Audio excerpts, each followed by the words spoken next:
है। मेरे साथ पीड़ित परिवार के जो लड़के उनके पिताजी मौजूद हैं। चाचा का भाई कौन घटना के चलती हत्या भइल बा?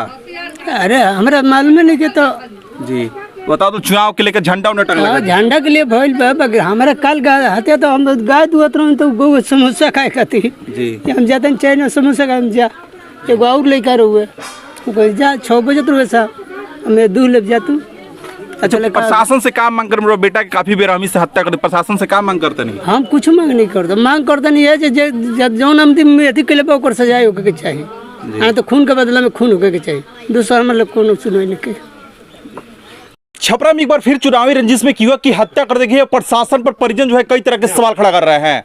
जी हाँ, छपरा के रसूलपुर थाना क्षेत्र के चपरेठा गांव में मौजूद है, जहां पे यही घर है जहां पे इसी घर के एक व्यक्ति की काफी बेरहमी से हत्या कर दी गई है और प्रशासन पर कई तरह के लोग परिजन जो है सवाल खड़ा कर रहे हैं। सबसे पहले परिजन से बात करेंगे कि आखिरकार मामला क्या हुआ, कैसे घटना घटी हुई है।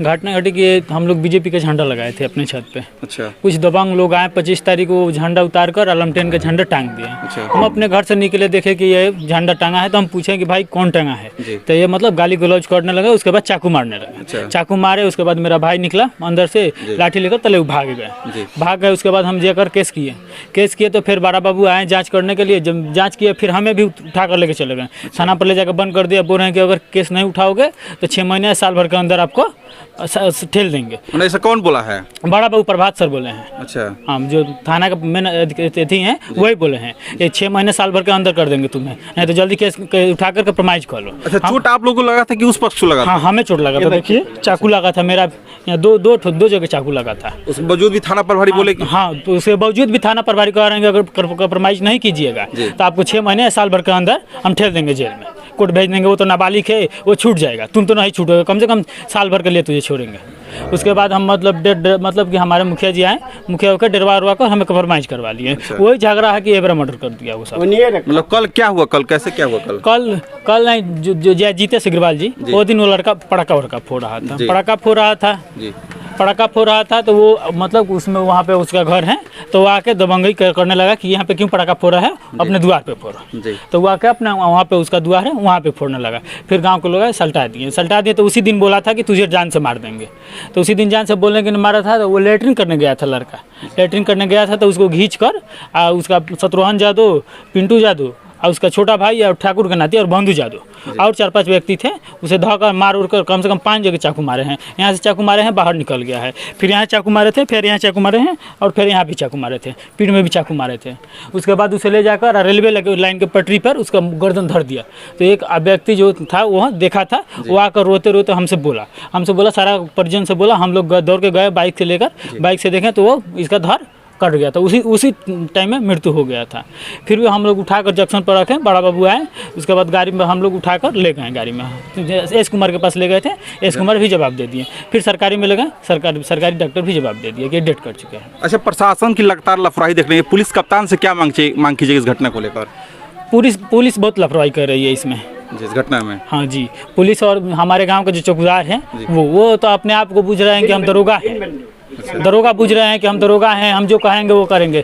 5 को घर में चोरी हुआ था आज 2023 में, 5 घर में चोरी हुआ था। वो लोग सब साकार लिए थे कि हम चोरी किए हैं।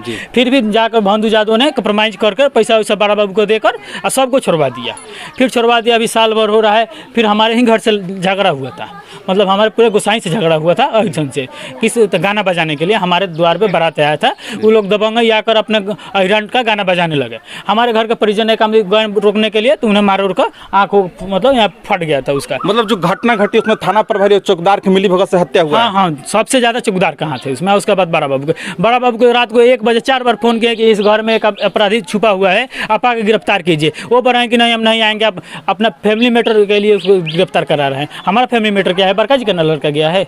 ये ना बोल रहे हैं कि आप ये नाम दिए हैं दरखास्त में कि आप ये इसको पकड़िए, फिर भी आप कह रहे हैं कि हमें झूठ बोल रहे हैं कि आप फैमिली मैटर के लिए आप इसको गिरफ्तार करा रहे हैं। उसके बाद बंधु जादव भी उसमें शामिल है, वो भी कह रहा है कि नहीं ये झूठो मूठो को उसको फंसा रहे हैं। क्या नाम हुआ जिनका हत्या हुआ है? सुजीत कुमार गिरी। आपका नाम क्या हुआ? नीतीश कुमार गिरी। देखिए सुजीत कुमार गिरी है जो रसूलपुर थाना क्षेत्र के चपरेठा गांव के रहने वाले, उन्हीं की हत्या कर दी गई है। और लगातार जिस तरह परिजन बता रहा है कि इसमें थाना अध्यक्ष और जो चौकीदार है, आपको बता दें कि बिहार के जितने भी चौकीदार है अपने आप को थाना प्रभारी से कम नहीं समझते हैं। उसी प्रकार रसूलपुर के चपरेठा गांव का जो चौकीदार है दीनबंधु नाम बतलाया रहा है, वो भी अपने आप को थाना प्रभारी से कम नहीं बतला जाता है। और लगातार इस गाँव में कांड होता रहता है। चपरेठा गाँव जो है काफी चर्चा बना रहता है और लगातार यहाँ पे कांड होता रहता है। और यहाँ का जो चौकीदार है अपने आप को थाना प्रभारी बतलाकर परिजन को, जो पीड़ित परिवार रहते हैं, उनको सताता और यहाँ तक कि पैसा वसूली करके थाना अध्यक्ष को सौंपता है। इस तरह परिजन लगातार आरोप लगा रहे हैं कि इस घटना में जिस तरह थाना अध्यक्ष की लापरवाही देखने को मिल रही है, जो नए तेज तर्रार पुलिस कप्तान है हुए छपरा का, देखना होगा इस मामले में जो थाना अध्यक्ष है उन पर क्या कुछ कार्रवाई करते हैं, क्योंकि लगातार उनसे लोगों की उम्मीद है कि जिस तरह छपरा में चुनावी रंजिश में लगातार इसके पहले भी हत्या हुआ है और इस तरह फिर चुनावी रंजिश में हत्या हो गई, इस पर बहुत ही बड़ा प्रशासन पर सवाल खड़ा हो रहा है।